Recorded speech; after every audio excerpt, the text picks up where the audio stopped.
நிர்வாகிகளும் அதே போல செல்லம் அவரோடு பயணித்து வருகின்ற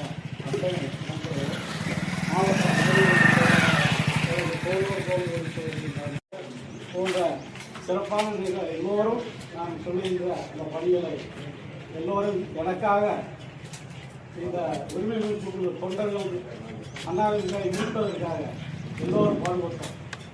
அதனால் உங்கள் அத்தனை பேர் பாதங்களையும் நான் இப்பொழுது தொட்டு வணங்கி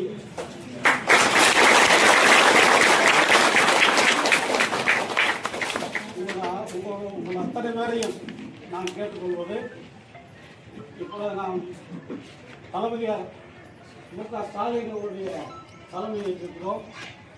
அவர்களது கரத்தை வலுப்படுத்த வேண்டும். அதனால் நாம் எல்லோரும் சேர்ந்து, நீங்கள் எல்லோரும் சேர்ந்து எனக்கு கை கொடுத்தால் எல்லோருக்கும் பின்னால் ஒரு எதிர்காலம் இருக்கும்.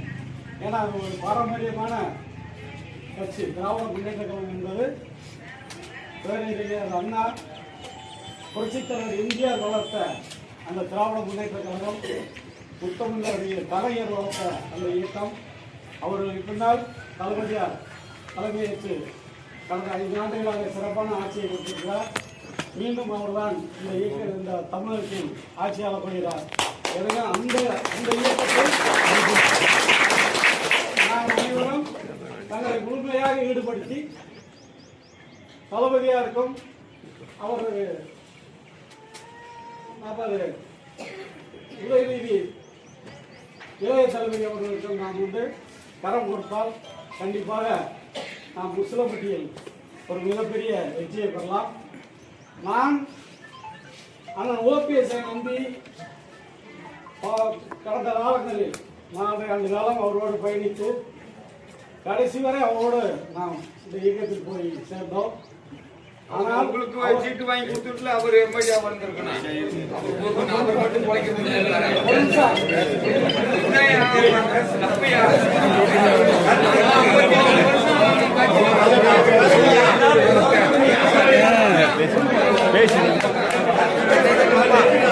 அது கை தட்டுங்க போய், அது கை தட்டுனா அந்த ஆள் காட்டுறீங்க.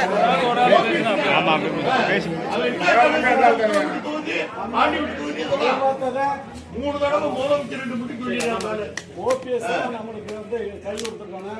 அவர் நம்மளை கைவிட்டாரு. என்ன காரணம் இருந்தாலும் நம்ம பயணம் தளபதி ஸ்டாலினுடைய கருத்தை வலுப்படுத்த ஒரு பயணமாக இருக்க. நீங்க ஒரு ஆள் தானே கடைசி வரைக்கும் ஒரு ஆள் கூட நின்று இருந்தாரு.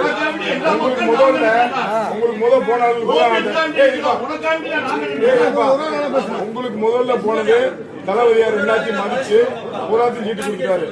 நீங்க அவரோட இருந்து நம்புறதுனால இப்ப உங்க போச்சு இருந்தா நம்ம கட்சிக்கு உழைப்போம். உங்க சொல்லு கேக்குதான். நீங்க திரும்ப மீண்டும் போய் விசிலமிட்ல கூட்டணி கட்சி ஜெயிக்கிறதுக்கு நீங்க மூணு சீக்க வைப்பீங்க, அது வேற. ஆனா உங்களை நம்பி உங்களை நீங்க அது முதல்ல மனைச்சு பண்ணி அவங்களோட போய் தான் சீட்டு கொடுத்துருப்பாங்க. இவரை நம்பிக்கை இவரை துரோகின்னு சொன்னது அது முழுசா அவங்களை துரோகம் பண்ணிவிட்டாங்க.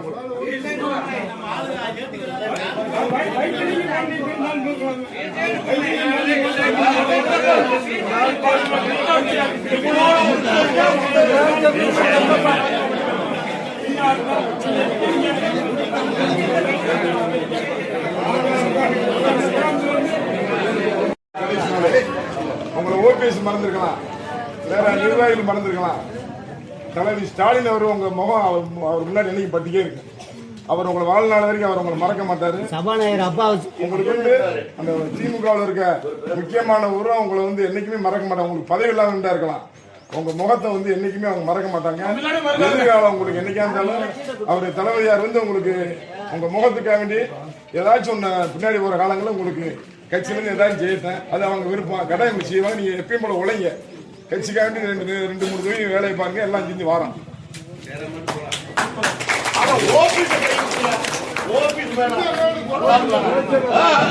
ஓபிஎஸ் வேணாம். எடப்பாடி சொல்றாங்க ஓபிஎஸ்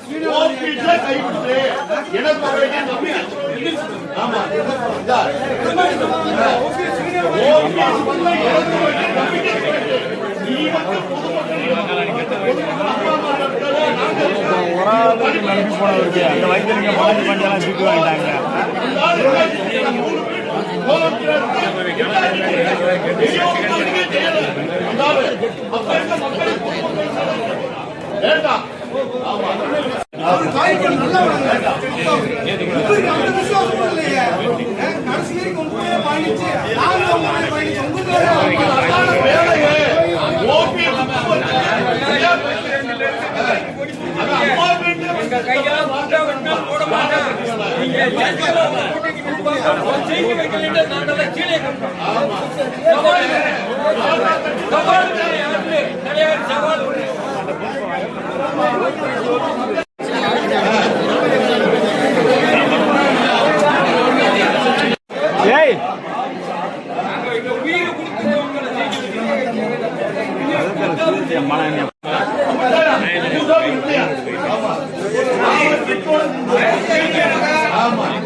கடந்த 4.5 ஆண்டுகளாக உரிமை மீட்பு குழுவில் தொண்டர்களை இணைத்து நாங்கள் போராடி கொண்டிருந்தோம்.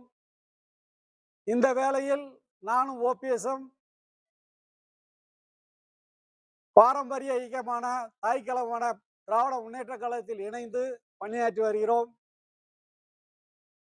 அதனால் நீங்கள் அத்தனை பேரும் எங்களோடு இணைந்து பணியாற்ற வேண்டும் என்று எங்களது நிர்வாகிகளை கேட்டுக்கொண்டு அவர்களும் எங்களுக்கு முழு ஒத்துழைப்பு கொடுப்பதோடு தளபதி ஸ்டாலினுடைய கரத்தை வலுப்படுத்துவோம் என்று சபதம் ஏற்றிருக்கிறார்கள். அந்த அடிப்படையில் எங்களது பயணம் தொடர்ந்து கொண்டிருக்கிறது. நான் திராவிட முன்னேற்ற கழகத்தில் இணையும் பொழுது உசிலம்பட்டி சட்டமன்ற தொகுதி எனக்கு வேண்டும் என்று கேட்டிருந்தேன். அண்ணன் ஓபிஎஸ் அவர்களும் கண்டிப்பாக அதை வாங்கி தருவேன் என்று கூறியிருந்தார். என்னமோ தெரியவில்லை, இந்த உசிலம்பட்டி சட்டமன்ற தொகுதி காங்கிரசுக்கு ஒதுக்கீடு செய்யப்பட்டிருக்கிறது. ஆக அண்ணன் ஓபிஎஸ் அவர்கள் ஒரு தலைவனாக இருந்து ஒரு கேப்டனாக இருந்து இந்த தொண்டனையும் கரை சேர்த்திருக்கணும். இந்த தொண்டனை கரை சேர்க்க தவறிவிட்டார். அது ஏனோ என்று தெரியவில்லை. இருந்தாலும் நாங்கள் முழுமையாக நம்பியிருப்பது தளபதியார் அவர்களைத்தான் எங்கள் தொண்டர்களும் நாங்களும் நம்பி இருக்கின்றோம். எனவே தளபதி எங்களுக்கு ஆணையிட்டால் நாங்கள் எந்த தியாகத்தையும் செய்ய தயாராக இருக்கிறோம் என்று இந்த நல்ல நேரத்தில் நாங்கள் கூறிக்கொண்டு, இன்னும் எங்களுக்கு தலைமையிலிருந்து பணிகள் செய்ய உத்தரவு வரவில்லை. எனவே தலைமையிலிருந்து பணி செய்ய உத்தரவு வந்த உடனேயே நாங்கள் தளபதியாரின் கட்டளை ஏற்று கண்டிப்பாக உசிலம்பட்டி சட்டமன்ற தொகுதியை ஒரு வரலாற்று வெற்றியை பெற்று தருவோம் என்று இந்த நேரத்தில் நான் கூறிக்கொள்கிறேன். உங்களுக்கு சீட்டு கொடுப்பாங்க எல்லாம் எதிர்பார்த்ததுனால காங்கிரஸ் உங்களுக்கு எப்படி இருக்குது? அரசியல்ல எதிர்பார்ப்புகள் நிறைய இருக்கும். அதில் உழைத்தவர்களுக்கு முன்னுரிமை கொடுப்பது எல்லா இயக்கத்தினுடைய அடிப்படை. எனவே அதனால் எனக்கு கிடைக்கவில்லை என்பதனால் நான் அரசியலை விட்டு ஒதுங்க போறதில்லை. ஏனென்று சொன்னால் மக்களுக்கு பணி செய்வது அரசியல் வழியில் தான் மக்களுக்கு பணி செய்ய முடியும். எனவே நான் தொடர்ந்து தளபதியார் கருத்தை வலுப்படுத்த நான் பணியாற்றுவேன். தைரியமாகவும் மகிழ்ச்சியாகவும் கண்டிப்பாக நான் பணியாற்றுவேன். என்னோடு என்னுடைய தொண்டர்களையும் அழைத்து சென்று பணியாற்ற கடமைப்பட்டிருக்கிறேன்.